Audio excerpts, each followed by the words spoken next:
Hello, this is Pixie, doing another video. So I used my crown, my Lemurian crown earlier. I was meditating on some stuff. I think once you use it, it starts to connect. And there's so your clairvoyance is at the front of your head.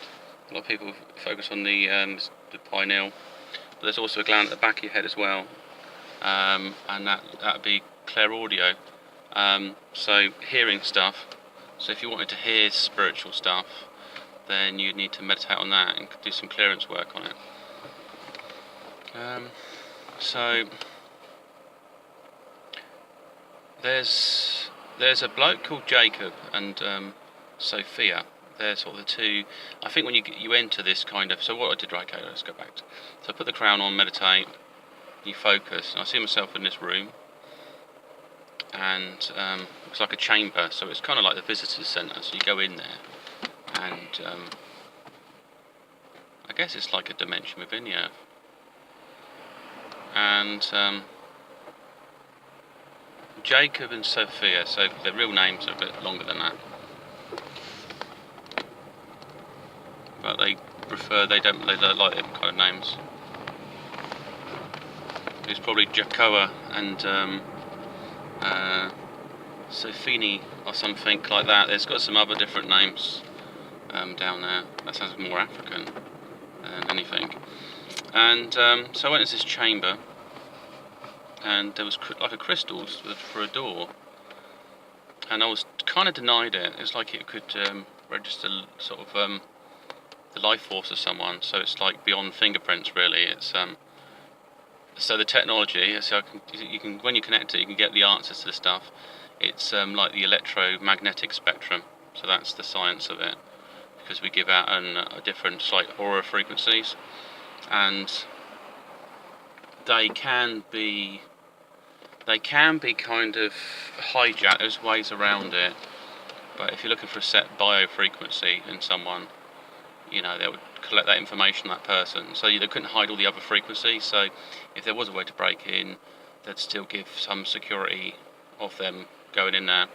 And there was stuff to do with, you know, like we get the star seeds. So there's a part in the inner earth, and it was like a mini Giza. So it's a mini little Egypt, and I think there is actually some things under the ground.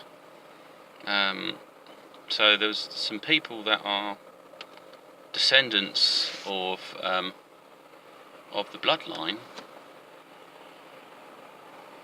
So possibly some of the ancestors make up some of the Africans today. And there was stuff to do with the they call them the star chambers. You know, like say there's the chamber of the kings and stuff, chamber of the queens. So it wasn't just for initiates and of priesthood who would go there for sort of spiritual cleansing, but it was also stuff to do with so if somebody is expecting a child or just got pregnant, they may use the actual chamber, and it's to pull forth a star child. So it's connecting to the star maps to connect deeper with a more spiritual consciousness. And as a result, I think that's how some humans have changed. That's why there's different types of humans.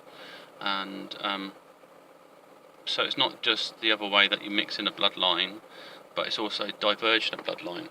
So by adding something there different. So they may be wrong in some of the beliefs around what was used for that chamber. And it also covers things like there's stuff around sort of, because within the Bible it's split into many books, and it has got some Egyptian stuff. That's why people go Amen at the end of it. Nobody knows what Amen means. Like, are we men? Are we men? You know, are we at peace? It's this old phrase. What does it mean? But there's our moon and there's our men. Ra. So is Aki Moon Ra, and it's just things like that. It's just stuff, you know. it's digging into that consciousness realm. And so this just explains why there's pyramids all over the world. So they're not just energy points of the planet, they're connected to sort of star portals of consciousness and bringing in other entities. So what's happened? And then I guess people are aware of this consciousness type magic, I guess you could put it as. And they start building things to control energy, like the steeples on churches and stuff like that, to draw the energy into it, draw that focus around that religion, and then it create a consciousness bubble. So certain buildings of what you consider kind of cultural excellence would have things like that. So I'm surprised universities don't have. They probably do have some sort of needle on it, as well, like Cleopatra's needle. So there's so much more information. So who knows what's in the Vatican?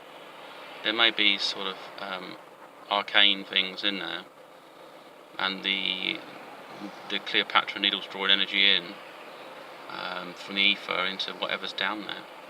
You'd be probably got Pope's mummified remains in there, probably because the religion you see on the front doesn't necessarily match the religion underneath. So there's always an occult version or inner school within most religions, and then they might set themselves up as cults. It might be just a sort of area of knowledge that's not touched. So it's just one of the things, really. So yeah. Anyway, just pick this sign off and speak to you soon.